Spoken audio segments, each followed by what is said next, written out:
Salut, j'espère que vous allez bien. La capsule d'aujourd'hui, c'est quel est le travail de la morphologie dans le conseil en images. Alors à mon sens, il n'y a pas de morphologie parfaite ou l'une qui prédomine l'autre, car chaque morphologie a son histoire qui est propre à chacune. Et ne pas aimer sa morphologie signifierait ne pas aimer son corps et ne pas s'aimer soi. Le travail de la morphologie dans le conseil en images consiste donc à vous aider, vous les clientes, à comprendre les caractéristiques de votre corps et à vous aider à choisir des vêtements et des accessoires qui mettent en valeur vos points forts.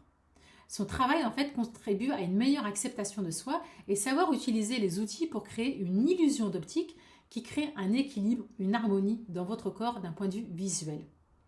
Alors en quoi cette illusion d'optique est importante? En fait, elle contribue à votre bien-être et elle contribue aussi à une meilleure image de soi car le jugement des autres se fait de la façon suivante.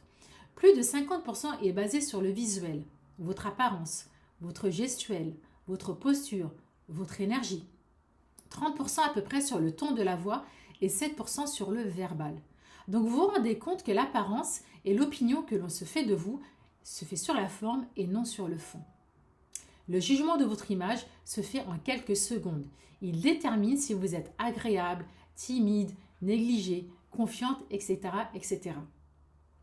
Alors, en conseil en image, donc, il y a différents types de morphologie. Je vais vous en citer quelques-unes. Par exemple, la morphologie en forme de A. Donc, une taille étroite, des hanches larges et une poitrine généreuse.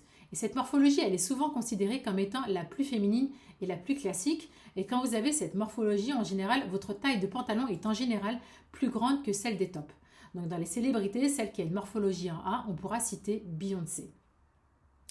La morphologie en forme de V. Donc cette morphologie, elle est à l'opposé de la forme A. C'est-à-dire que vous avez des épaules qui sont plus larges que les hanches et une taille marquée. Et cette morphologie, elle est considérée comme étant forte et athlétique. Donc, à l'inverse de la femme en A, la taille des hauts est bien plus souvent plus grande que celle de tes bas. Et donc, on associe cette morphologie aux sportives.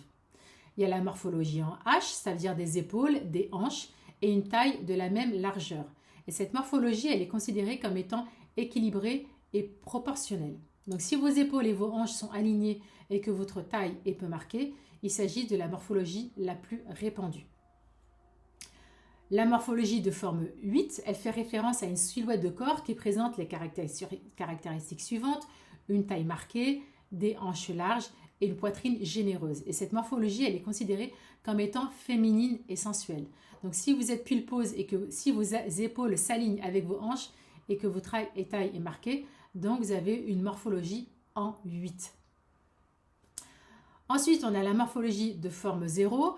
Donc, si vous êtes ronde, si votre poitrine et vos hanches sont généreuses et que votre taille est peu marquée, eh ben, vous êtes de la morphologie en forme O. Cependant, ce n'est pas parce que vous avez des rondeurs que vous êtes forcément O. Vous pouvez être 8, H, V ou A.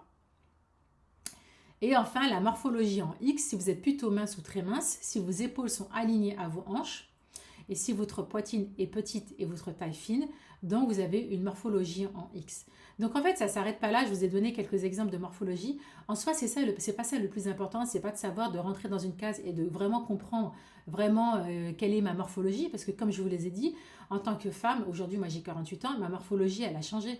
Avant, j'avais une poitrine qui était un peu plus généreuse, j'avais le ventre qui était une taille qui était un peu plus marquée.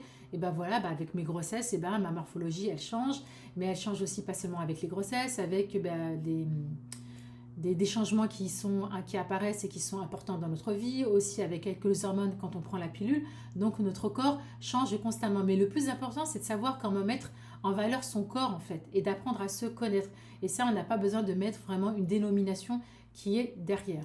Donc quand vous apprenez quand vous faites ce travail de morphologie, ça vous permet de savoir quels sont, pour créer l'équilibre et l'harmonie et surtout pour créer en fait cette illusion d'optique, de savoir comment favoriser et créer une belle balance dans la manière de vous habiller pour créer une belle illusion. Et en fait, quand vous faites ça, en fait, ça vous permet aussi de vous sentir un peu plus confiance et de travailler aussi sur l'affirmation de soi.